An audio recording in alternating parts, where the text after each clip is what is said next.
को तो मारा बनी के अंदर बैठ गाल होगा। तो मैं कंपनी वालों को बता देना चाहता हूँ कि कंपनी वाले टाइम रहते हुए आप समझ जाओ, वरना 30 दिन बेरोजगार मजरापी के तांडव करेगा तुम्हारा बाप भी और तुम्हारे प्रशासन भी, कोई भी उस बनी के हाथ भी नहीं लगा सकेगा। मैं प्रशासन को चेतावनी देना चाहता हूँ और बोलना चाहता हूँ उस कंपनी वाले को, जिस दिन हमारे समाज हमारे आस्था के ऊपर यदि आग पाई तो हम हमारी जाने नौचावर कर देंगे। हमें कुछ पढ़ने वाले हमारी संस्कृति और हमारी आस्था बचाने के लिए हम हमारे प्राण भी दे दे तो हम प्राण भी दे देंगे, हमें कोई परवाह नहीं है। एक तो ये सरकार ये बोलती है कि हम समाज और आस्था के और हमारे हिंदू धर्म को बचाने के लिए लगे हुए हैं, तो उन सरकार से भी मैं पूछना चाहूंगा जो हमारे आस्था के अंदर जो हमारे पर्यावरण के जो प्रेमी है पेड़ काटे जा रहे, प्रशासन और सरकार को बोल देना चाहूंगा कि हम अपने प्राण न्यौछावर कर देंगे मगर कभी पेड़ नहीं कटने देंगे। और हम यहाँ पे इसी की भीख नहीं मांग रहे, हम हमारी आस्था और हमारी संस्कृति बचाने के लिए यहाँ पे बैठे हुए हैं।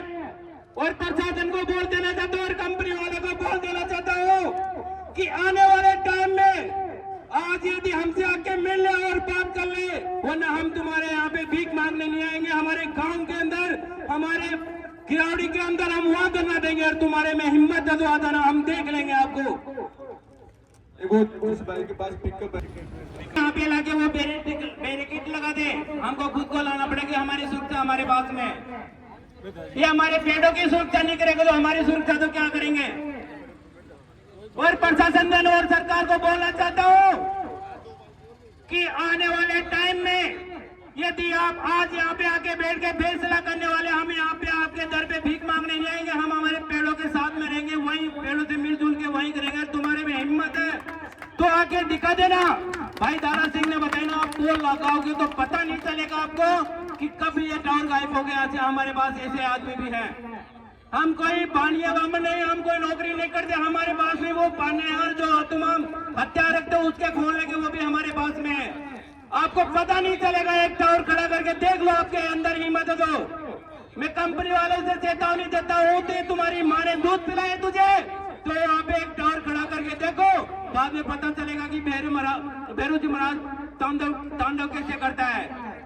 तो मैं सभी मेरे नौजवान साथी माता बहनों से बोलना चाहूंगा, डरने वाली बात नहीं, हम हमारी आस्था और हमारी संस्कृति को बचाने के लिए यहाँ पर एक तो और सत्यता की बात पर लड़े, हम कोई गलत काम नहीं कर रहे।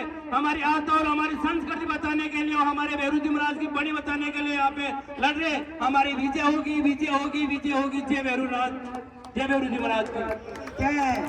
बहुत बहुत धन्यवाद भाई शिवाजी कटाना का। अब मैं ज्ञान रश्मि को धरती पर लाने वाली, कर्म योग का पाठ पढ़ाने वाली है मेरी मातृ शक्ति साधना नमन।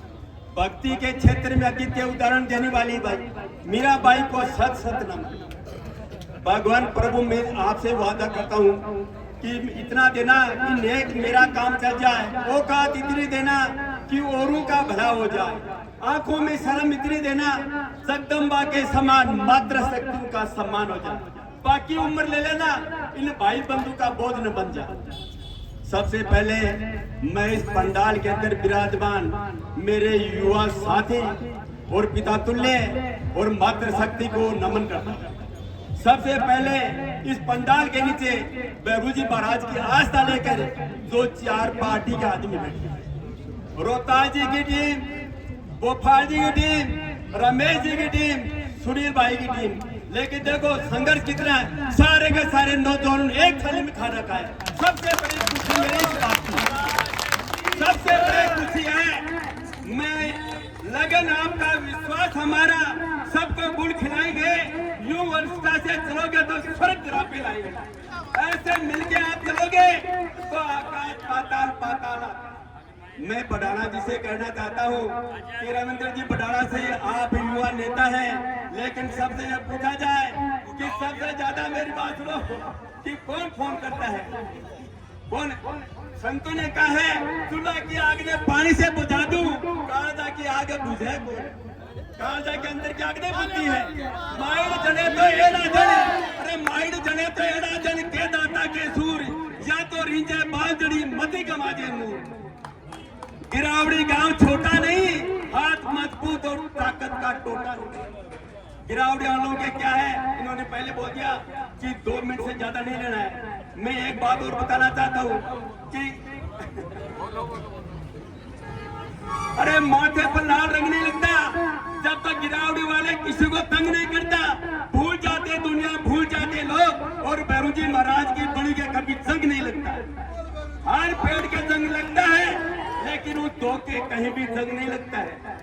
इन्होंने तो वन विभाग वालों ने लगा दिया पेड़ बबूल कांटे कांटे। बोलो जी, मैं कहता हूँ सारे जवान नेताओं से कि मान लो पार्टी की तो बात नहीं है, लेकिन कभी कभी हो जाती है कोई दिक्कत बात कि ये पार्टी वालों ने वोट लिया हमारे, चाहे शुभकांत जी हो, कोई भी कैंडिडेट हो, ये तय बात है। मैं ये कहता हूँ भगवान राम सैनी कैसा भी है, लेकिन उनको देख रेख लेके बार बार भगवान राम सैनी ने। अरे लेकिन शुभकांत जी चौधरी आए ही बड़ी शर्म की ताजुब, ऐसा काम नहीं होना चाहिए, कायदा की बात है। क्षेत्र भगवान भरोसे ही है, चिंता ही मत करो। अरे बढ़ाना आंखों में डालोगे चुभेंगे नहीं। मां सरस्वती का और भैरू बाबा का आशीर्वाद तो दुनिया में चुभेंगे नहीं, दुनिया में चुभने की कई बात ही नहीं। और वो तो क्या है, इन्होंने तो बता दिया राणा जी की 10-12 साल की बात हुई है, लेकिन क्या है मैं आप सबको बताना चाहता हूँ, किसी को पता भी नहीं होगा, किसी को पता तो मेरे को बता दो। गुड़ा का पहला नाम गांव का कौन सा था, बता सकते हैं क्या? गुड़ा का पहले नाम था देवगांव था गुड़ा का। उस टाइम पर 1857 के अंदर ऐसा आंदोलन बहुत जबरदस्त हुआ था, वहां पर भी हुआ था। फॉरेस्टर फीको पड़ियो सिर ने रहो सवार, वन विभाग वालों का सिर लाओ जीतो मेरा नार। तो क्या सीआई साहब को कि फॉरेस्ट वाले चले जाएंगे तो सिर लाएंगे तो वही देख रेख करके लाएंगे? सीआई साहब को लाना पड़ेगा, दूसरे की बात नहीं है कि वो ले आएगा। चाहे जितना भगा लो, प्रशासन को कहना चाहता हूँ आकाश छुआ देंगे, एक नजर चुकी तो मिट्टी में मिला देंगे। कौन सी नजर कि कहीं पेड़ कटा हुआ मिल गया, कोई पेड़ के टानी पर लगा दिया। इन्होंने तो बोल दिया, राज ने भी बता दिया कि 2 रास्ते। कहाँ 2 रास्ते हैं? हर ऑफिस के अंदर 2 रास्ते होते हैं। हमारे गिरावड़ी में तो वन में ही है, अब जाने का रास्ता, निकलने का कहीं रास्ता ही नहीं, किधर से कर लेंगे वो लोग। मैं इतना ही कह के अपने वाणी को विराम देना चाहता हूँ। जय भैरू बाबा की।